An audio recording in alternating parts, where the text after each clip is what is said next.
Wonderful. So, in terms of, what really inspired the central moral, um, the dilemma of sacrificing a few to potentially save many, how did that come around? Yeah, that's always been in my head since so probably won't surprise you guys to know that I'm still a big nerd just like I was when I was a kid. And I love I mean nerds rule now, right? I love Absolutely. I love Star Trek. I don't know if that's very big in Arabia, but We're I'm a getting big there. yeah, I'm a big Star Trek nerd. And in one of the old movies, Star Trek 2, The Wrath of Khan. I don't know if any of you guys have Yep. seen that, but that's a major theme in that movie is the needs of the many outweigh the needs of the few. And then later they turn around to when Captain Kirk wants to save Spock. I mean, I sound like such a nerd talking about this, but he turns it around and says sometimes the needs of the few outweigh the few of the many, and they do everything they can to save Spock. And that concept of, for one thing, turning a rule on its head that, not always do we need to sacrifice one person to save many. Sometimes we can do whatever we can and whatever sacrifices we have to make to save the one person. And just that bond of friendship was something I knew I wanted to be really heavy in the Maze Runner. I wanted this group of people who've been thrown together. I wanted friendship and loyalty and the willingness to make a sacrifice for a friend to be a major theme. And it really worked out. I mean, anytime I do a book signing or an event and people come, 99% of the time they mention, "Oh, this guy is my favorite character," or "When this character died is one of the saddest things I've ever experienced in my life." It's always something about a character. They never really say, "Oh, the maze was so cool. That's my favorite part of the series," or that scene with the cranks in the tunnels, that was my favorite scene. They always talk about their favorite character, not their favorite scene. And so I think that theme really came through, and I'm really proud of that. Wonderful. Wonderful. Um, a lot of the times our students, I mean, when they are in the process of writing stories, you find them um, repeating a lot of the information. Mm. What advice can you give perhaps to our young students tonight um, to prevent the repetitiveness in language Yeah, or perhaps even the structure? yeah, that's definitely a thing that I struggled with and had to get better at. You'll notice, I mean, it can be small things where your character is kind of using the same phrase or the same exact way of speaking just over and over, and they start to sound like a robot. Mhm. Or you can have it where, there's not enough variety in the types of events happening to create suspense.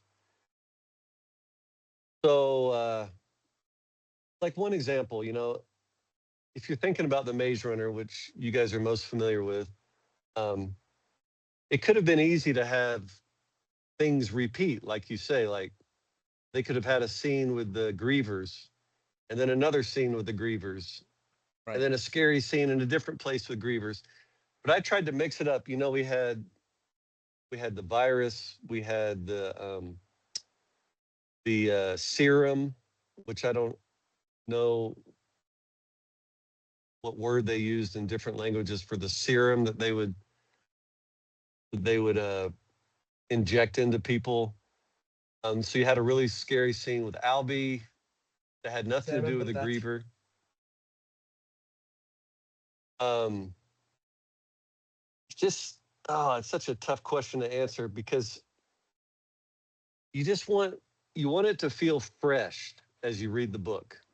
So if you're just reading the Right. first book, The Maze Runner, you want to avoid that repetitive nature, like you said, where you're just starting to feel like you've heard the same thing over and over again. So really Mm. try to mix it up. If you have a scene where someone gets chased like through a city and they barely escape, maybe the next scene, somehow they get out of the city and they're in the desert or they're in the forest. And it's just a totally different type of setting where you have different obstacles. And then you can throw it all up and have it, or maybe that guy being chased has suddenly changed and now he's the bad guy. And so you turn things on its head and there's a scene where he's chasing a different character. I don't know. I'm just trying to kind of speak from what's popping in my brain. And that's But exactly what I want to tap into right now. I'm yeah, trying to understand the process. How do you avoid these things? So it's wonderful. I love the fact that you're able to share these insights because our young writers today, and this is fundamental, especially as a teacher. I mean, these are some of the challenges that we face in the classroom. yeah, Um, Today, especially, students making these common mistakes of repeating yeah. sentences or words so often, so the fact that, this advice is going to hopefully sink in for some of our audience tonight. Well, Um, and just to say one more thing on that, yeah, because you're right. A lot of it is down to that detail level where you're using the same sentence or the same phrase or just the same phraseology. And one thing that can help with that, like I wouldn't worry too much about it when you're writing the first draft okay. because it's super important that you have fun doing this. You know, I know that sounds like something you tell 3-year-olds, but writing has to be fun, especially if you're writing fiction. It has to be fun.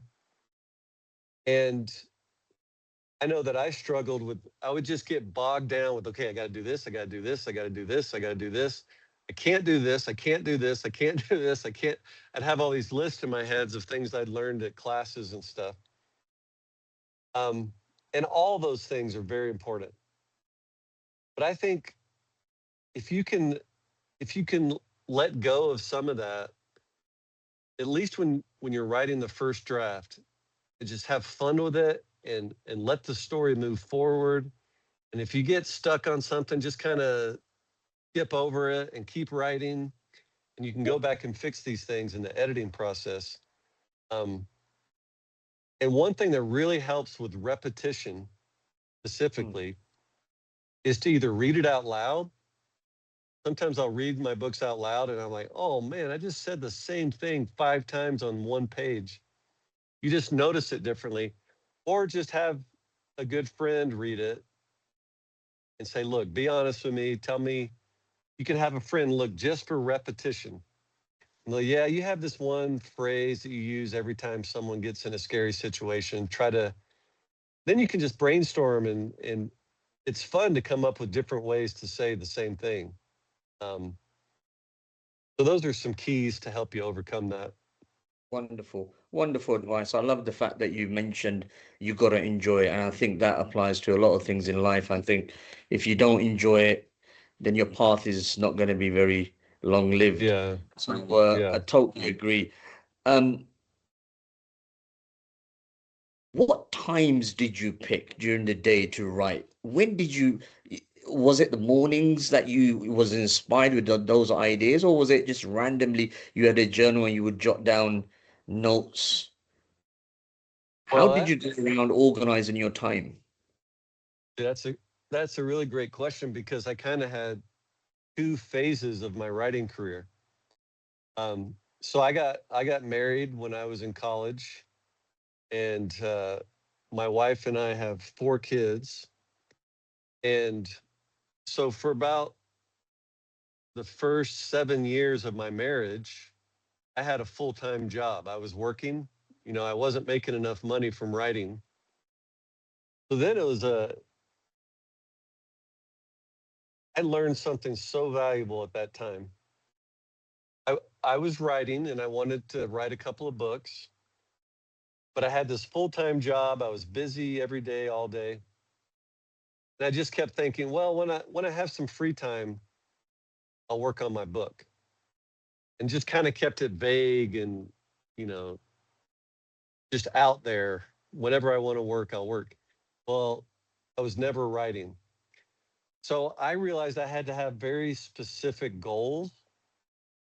So when I had a full-time job, I sat down with my wife. She was very supportive of my writing.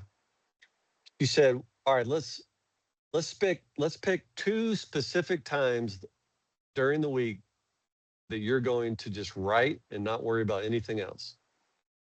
And we chose like every Tuesday after work, I would go to a bookstore or something and just write for 3 or 4 hours.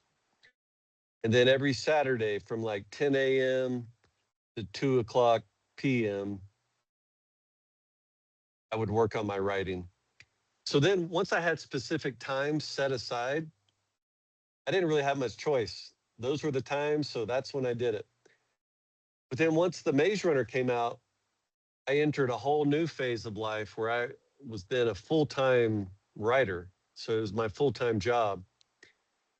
And then the challenge became that I had too much time on my hands.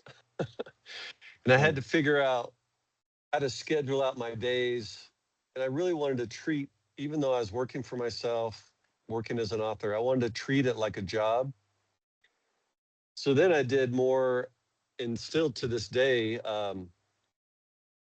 you kind of alluded to it in the question. I have certain times of the day that seem to be better for me creatively. So what I try to do is I have a writing session in the morning and a writing session in the afternoon. And sometimes those sessions might only end up being a half hour, 30 minutes. Sometimes they'll end up being 2 or 3 hours. But I just really try to accomplish something in the morning, take a good break for lunch and maybe read for a couple hours. Sometimes I'll watch a movie, just to keep my creative juices flowing. And then I do another session in the afternoon. But superseding all that, my most important rule is at any time of the day, I don't care what I'm doing, if a cool idea pops in my head, I try to write it down immediately. Or if I just have an overwhelming mood that I want to work on a scene or want to write and it's the middle of the night, I'll still do it. I Wonderful. kind of have my routine schedule, but then I also try to strike when the iron is hot and I'm really feeling the creative juices flowing. I'll write it the most bizarre times of the day if I have to. That's kind of how I do it. Wonderful. You mentioned about the creative juices, and I mean, is there any tools that aided you along the way? Um, that Def perhaps really, whether it was technology, I mean, what tools do you personally use for writing? And does that really matter? well, for me, it's the most important thing that I need to be doing is consuming storytelling. So, my family and all my friends, they constantly make fun of me because they're like, "Oh, James, he just sits around and watches movies all day," or because I'm always telling them how many movies I see. So it sounds like I'm just watching movies all the time. But you know what? I have every single movie I watch, I learn something about writing. That's it. That's the great thing about a movie is if you need some creative input, Mhm. if you watch a movie in this pretty short 2-hour time frame, you're seeing character development, you're seeing dialogue, you're seeing scene development, you're seeing an entire plot worked through in just a 2-hour period. And I don't think I've ever seen a movie where I didn't either learn something about the craft of storytelling, or it just triggers an idea that may have nothing to do with the movie. It just triggered something in my own story. So watching movies is a huge part of me keeping my creative juices flowing.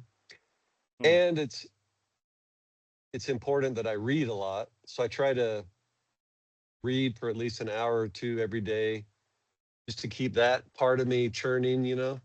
So I think just because I've loved every format of storytelling throughout my life, I love movies, I love TV, I love books, I love going to the theater.